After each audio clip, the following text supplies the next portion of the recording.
Snow fell in heavy, wet clumps, covering the streets of Willow Creek in a blanket of silence. The town was small, the kind of place where strangers didn't stay long and everyone knew the weight of everyone else's. History. At exactly 10:41 p.m., under the dim glow of the lone street lamp, Daniel Mercer pushed open the door to a worn-out 24-hour diner. The bell above the door gave a dull jingle, a sound more tired than welcoming. He hadn't planned to be here. In fact, he had sworn never to set foot in Willow Creek again. 10 years away hadn't erased the ghosts. He just thought he'd learned how to ignore them.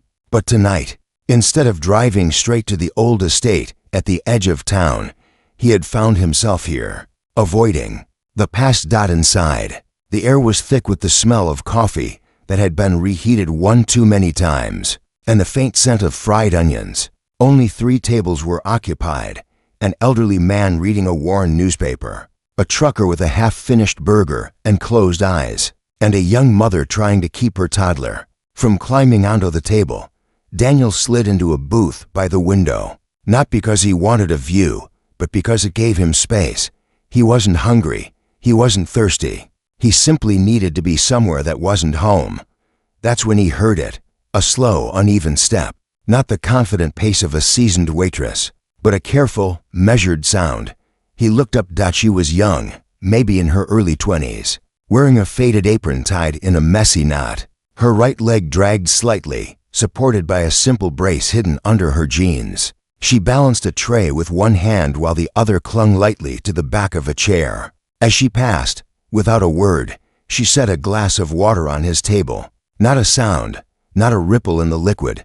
It was placed so gently, so intentionally, that Daniel's chest tightened. He'd seen that same gesture before, 10 years ago. In the final months of his wife's life, she used to set his coffee down. The same way, careful, controlled, determined not to let her shaking hands spill a drop. The waitress glanced at him only once, her eyes shadowed with exhaustion, before asking, "What can I get you?" "Just a coffee," Daniel replied. His voice was calm, but inside, something restless stirred. She nodded and walked away. Her limp was more noticeable when she wasn't carrying anything, and for a reason he couldn't name. He found himself watching her cross the room. From behind the counter, a voice snapped, "Claire, you're moving too slow again. People are waiting." The words cut through the diner like cold wind through a crack in the wall. Daniel's gaze shifted to see the owner, a short, heavy-set woman with sharp eyes staring at the waitress. Claire didn't answer, didn't defend herself. She just reached for the coffee pot and poured without spilling a drop.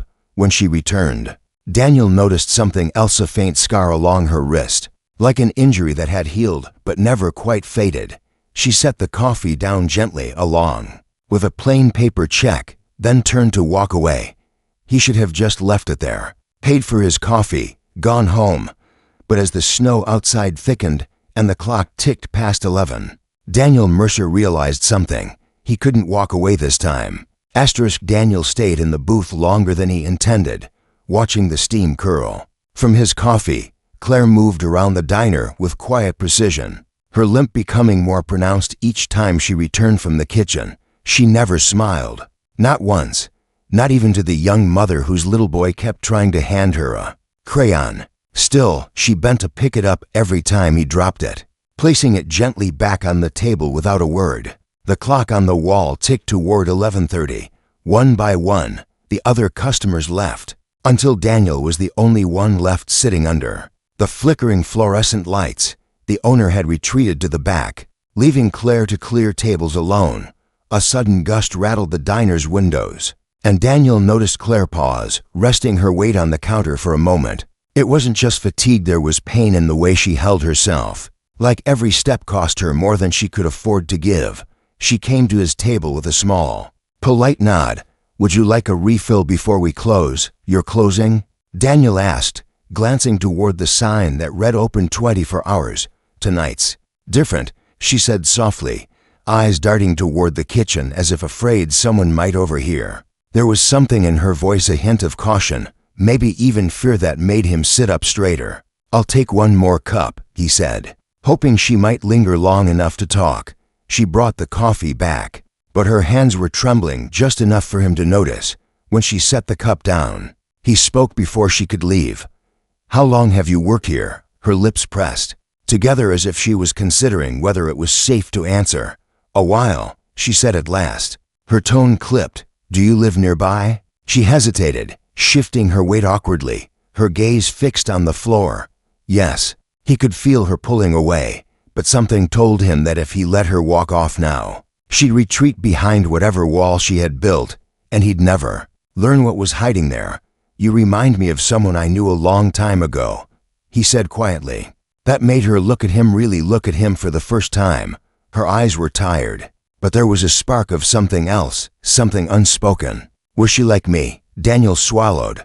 "She was strong," he said, "but she didn't know it. She carried more than anyone should have to, and no one noticed until it was too late." A shadow crossed Claire's face. She took a step back, and for a moment, he thought he had pushed too far.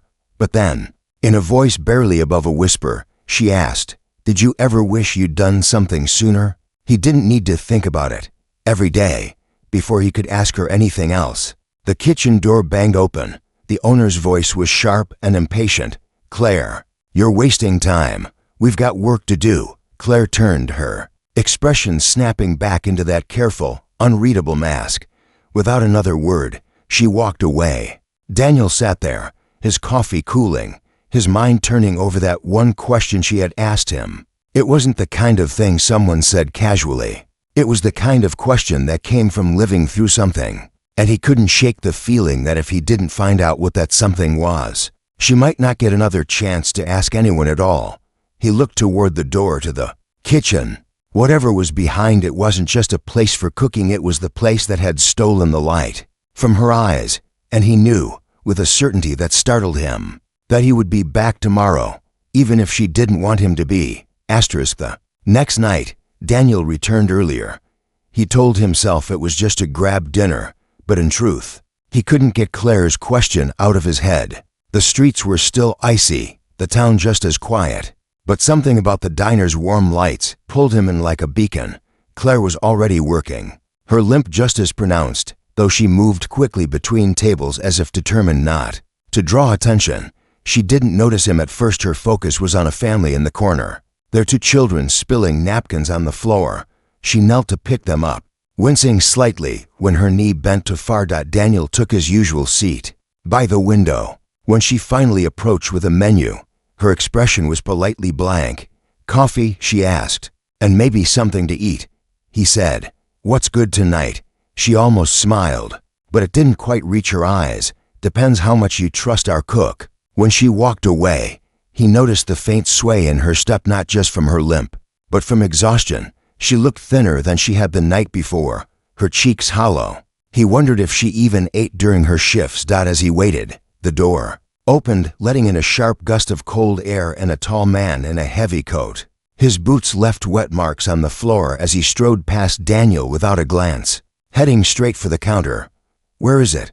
the man demanded under his breath. Claire froze mid-step. "I told you, I'll have it by Friday." "That's 2 days from now," the man said, his tone low but threatening. "You'd better not make me wait again." Daniel's grip on his coffee cup tightened. He didn't know who this man was, but he didn't like the way Claire's shoulders curled inward, the way her eyes darted to the kitchen door like she was searching for an escape. The man leaned in closer, muttered something Daniel couldn't hear, then left as quickly as he'd arrived. When she returned to his table, her hands shook just slightly as she set down his plate. "Everything okay?" Daniel asked quietly. "Fine," she said, too quickly. He didn't push, but he kept his eyes on her for the rest of the night. She never slowed down, but there was a tension in her movements now, like every step was measured against some invisible clock. Near closing, when the diner had emptied, Daniel stood and placed cash on the table, far more than the bill required. She glanced at it, hesitated, then said, "You don't have to do that." "Maybe I don't," he said, "but maybe you need me too." For a moment, something flickered in her gaze, gratitude mixed with fear, but she said nothing, just gathered the plates and walked away. As Daniel stepped outside, the cold wind biting his face, he saw her through the diner window, standing behind the counter with her hands pressed against her eyes, She thought no one was watching. That image stayed with him all the way back to his truck. And as he drove away, he knew one thing: whatever she was hiding, she wasn't just fighting to keep her job, she was fighting for something far bigger. Something she might lose if someone didn't step in soon. Asterisk. Daniel didn't sleep much that night, the way Claire had stood behind the counter, her shoulders shaking in the dim light of the diner, played over in his mind again and again. There was something deeply wrong, and he knew it wasn't the kind of problem that fixed itself. The next day, he drove into town before noon, parked across the street from the diner, and sat watching from his truck. Through the smudged front windows, he saw Claire moving about, polishing glasses, wiping tables, refilling sugar jars. She moved slower than yesterday, her limp more noticeable, as if the cold had seeped into her bones overnight. At one point, the same tall man from the night before appeared, stepping inside with a paper bag in his hand. He placed it on the counter, exchanged a few quick words with the owner, and left without looking at Claire. But Daniel caught the way her hands tightened on the rag she was holding, the way she looked down at the floor until he was gone. When the lunch crowd thinned, Daniel finally went in. She didn't seem surprised to see him anymore. "Back again," she said, almost like it was an observation rather than a question. "Guess I like the coffee," he replied. "Mind if I sit for a while?" She glanced toward the kitchen, then nodded. "As long as you don't block the aisle. The boss hates that." He slid into his usual seat, watching her move about the room. Every now and then, she glanced toward the door like she was waiting for someone or bracing for them. When she brought his coffee, he leaned forward just a little. "That man last night, the one in the coat. Who is he?" Her grip on the coffee pot tightened. "Just someone I know. Someone who makes you nervous," Daniel said. Her eyes flicked up, sharp for a moment, then softened. "I'm fine," she said, but her voice lacked conviction. "Really?" Daniel didn't believe her. He thought about pushing again, but the sound of the owner's voice barking from the kitchen cut the moment short. "Claire, the back door is sticking again. Go deal with it." She gave him a small, apologetic glance and walked away. A few minutes later, Daniel saw her pass the window outside, heading toward the alley behind the diner. Something about it didn't sit right. He stood, dropped a few bills on the table, and stepped out into the cold air. Rounding the corner quietly, he saw her at the back door, tugging it open against the wind. But she wasn't alone. The tall man was there, one hand braced against the wall beside her head, leaning close. His voice was low but hard enough to carry. "You've got until tomorrow night, Claire. No excuses this time." She kept her gaze fixed on the ground, her voice barely audible. "I told you, I'm trying. Try harder," he snapped, before stepping back and walking away. Daniel stayed hidden until the man disappeared around the block. Claire stood there for a moment, her shoulders rising and falling in uneven breaths, before she slipped back inside. As Daniel walked back to his truck, a knot tightened in his chest. This wasn't just about a struggling waitress anymore. There was a debt, a threat, and maybe something even darker. And if she really had until tomorrow night, time was running out.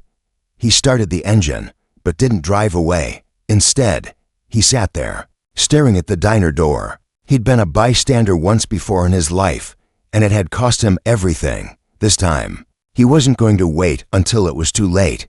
Asterisk. The following evening, Daniel arrived at the diner before the sun had even set. The winter sky was already fading to gray, and the street lamps were beginning to flicker on. He didn't bother finding a booth this time. Instead, he sat at the counter, just a few feet from where Claire was wiping it down. She looked up, startled. "You're early tonight. Thought I'd try the dinner rush," he said. Though the truth was simpler, he wanted to be there before the tall man showed up. The diner filled quickly, the hum of conversations mixing with the clatter of plates. Daniel watched as Claire moved from table to table, balancing orders and drinks with quiet efficiency.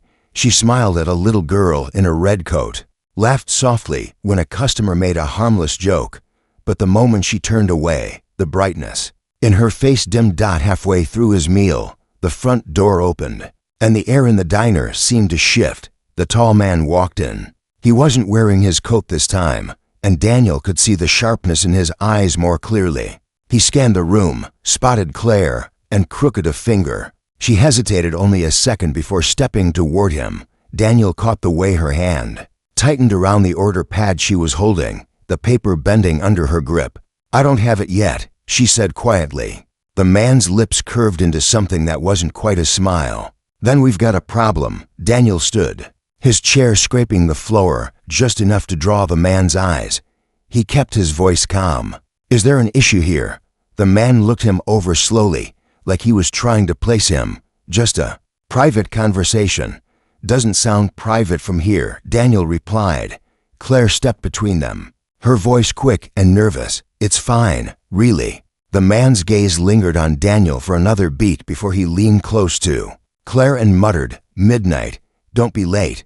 Then he left, the door slamming behind him. Claire's shoulders sagged as soon as he was gone. She turned toward the kitchen, but Daniel caught her wrist gently, not enough to hurt, just enough to stop her. "Midnight for what?" he asked. She pulled her hand back, her eyes darting around to make sure no one was listening. "You shouldn't get involved. It's complicated." "I've got time," he said. For a moment, she looked like she might tell him, but then the owner called her name sharply, and she turned away. Retreating behind the swinging kitchen door, Daniel sat back down, but he couldn't relax. He kept replaying the man's words in his head. "Midnight, don't be late." Whatever was happening, it wasn't going to be a conversation over coffee. He finished his meal, left cash on the counter, and walked out into the cold night. But instead of heading for his truck, he found a shadowed corner across the street and waited. Hours later, when the last customer had gone and the diner lights dimmed, Claire slipped out the side door, her coat pulled tight around her. She glanced up and down the street before heading toward the edge of town. Daniel followed at a distance, his breath clouding in the cold air. The road was quiet, the snow crunching under his boots. She turned down an alley he didn't recognize, stopping in front of a darkened building. A single light burned inside, through the cracked blinds. Daniel saw the tall man waiting. He stood with his arms crossed, the kind of stillness that felt dangerous. Claire stepped inside, and the door closed behind her. Daniel's pulse quickened. Whatever she was walking into, she was walking in alone, and he knew in that instant he couldn't just stand there and let it happen. Daniel stood outside the building, the cold biting at his hands, but he didn't move. Through the cracked blinds, he could see the tall man pacing while Claire stood near the door, her arms crossed tightly over her chest as if holding herself together. The man tossed a small envelope onto the table. "It's short," he said, flatly. "Where's the rest?" "I told you," Claire said, her voice steady but quiet. "I don't have it yet. I'll get it. I just need more time. You've been saying that for weeks." His tone sharpened, the kind of cold that made Daniel's jaw tighten. "I'm done waiting." Daniel stepped closer to the window, his breath fogging the glass. He could see her brace herself, not with defiance, but with resignation, like she already knew there was no way to win. The man leaned forward, lowering his voice. "You know what happens if you don't pay, and it won't just be you." Claire flinched. Daniel didn't think he moved. He pushed open the side door, the hinges squealing in protest, and stepped inside. The air smelled of dust and old wood, and the light above flickered weakly. "Looks like you've got company," the man said, his eyes narrowing. Daniel kept his tone calm but firm. "I heard enough to know this isn't just about money. You need to back off." The man laughed without humor. "And who exactly are you?" "Someone who doesn't walk away when people are being cornered," Daniel replied. He stepped closer, positioning himself between Claire and the man.